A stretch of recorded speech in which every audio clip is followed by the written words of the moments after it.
આજે તો ઘેડમાં ખેતર જતા હતા ને એક ભાઈ ભેહું સારીને આવતો હતો તેને રિક્ષા સામે સામે જવા દીધી. જય ખોડિયારમાં જય માતા, સ્વાગત છે. નવીન લોકોમાં સવારમાં ઉઠ્યો તો મારી મમ્મી કઈક વસ્તુ સમી કરવા માંડ્યા હતા અને મારે જવાનું હતું બહાર. અને બહાર જવાનું હતું મારે સંજયભાઈ ને એની રિક્ષા લઈને ને અમારે જવાનું હતું અમારા મામાને ગામ બગસરા. અને હું ને મારા સંજયભાઈ બગસરા જતા હતા પણ રસ્તામાં કિરણભાઈ આવી ગયા પછી એને ઉપાડી લીધા અને બગસરા પૂગ્યા હતા. અમારા ફૂઈનો છોકરો ભેગો થઈ ગયો અને પછી પૂગી ગયો તો હું મારા મામા ને પછી કર્યા નાની માને સીતારામ. અને પછી આવી ગયા મારા મામા અમે પછી ઘડીક વાર બેઠા હતા અને પછી મારા મામા ને પછી અમે બધા આવી ગયા મારા બીજા મામા ને પછી કર્યા સંજયભાઈ ના મામા ને રામ રામ ને અહીં તમને વધુ કયા ભગવાન ના ફોટા દેખાય ને જરી કોમેન્ટ કરી નાખજો. અને સંજયભાઈ ના મામા ને ઘરની બાજુમાં છે વાસરા બાપા નું મંદિર, તો પછી વાસરા બાપા ના શાંતિપૂર્વક દર્શન કરી લીધા. અને સંજયભાઈ ના મામા સાઉન્ડ સિસ્ટમ નું કામ કરે તો આ શેર સાઉન્ડ આવા વેચવાના છે, તમારે કોઈ લેવાય તો ડિસ્પ્લે ઉપર નંબર આપી ગયેલા છે, કોન્ટેક્ટ કરજો અને ભજન ના પ્રોગ્રામ માટે પણ કોન્ટેક્ટ કરી શકજો. અને પછી અમે આવ્યા હતા બગસરા બર્તન ભરવા, અમે નીકળી ગયા પછી અમારા મામા ને ખેતર અને રસ્તામાં આવ્યું પીર બાપા નું મંદિર થી પછી ધજાના દર્શન પણ કરી લીધા. અને રસ્તામાં સંજયભાઈ નો મામા નો મોટો છોકરો ભેગો થઈ ગયો હતો અને એ આવતા હતા ખેતર થી અને એ પણ ખેતર બર્તન ભરવા ગયા હતા ટ્રેક્ટર લઈને.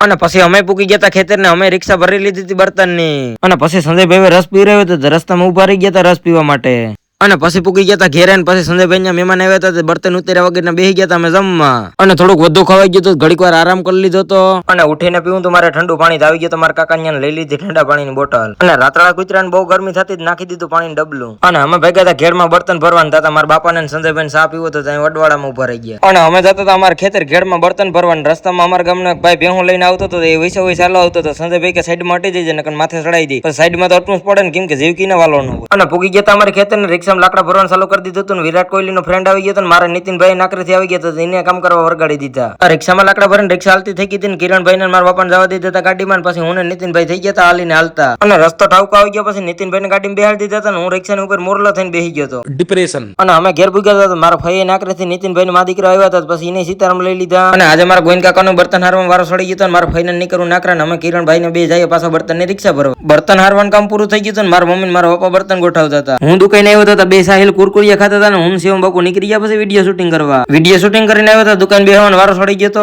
અને જમી કરીને આવી ગયા હતા 66 કિલો પછી આવીને કુતરાના રોટલા નાખી દીધા હતા. અને આજનો મિની વ્લોગ આ સુધી. વિડીયો પસંદ આવ્યો તો લાઈક કરી નાખજો. હાલો બાય બાય.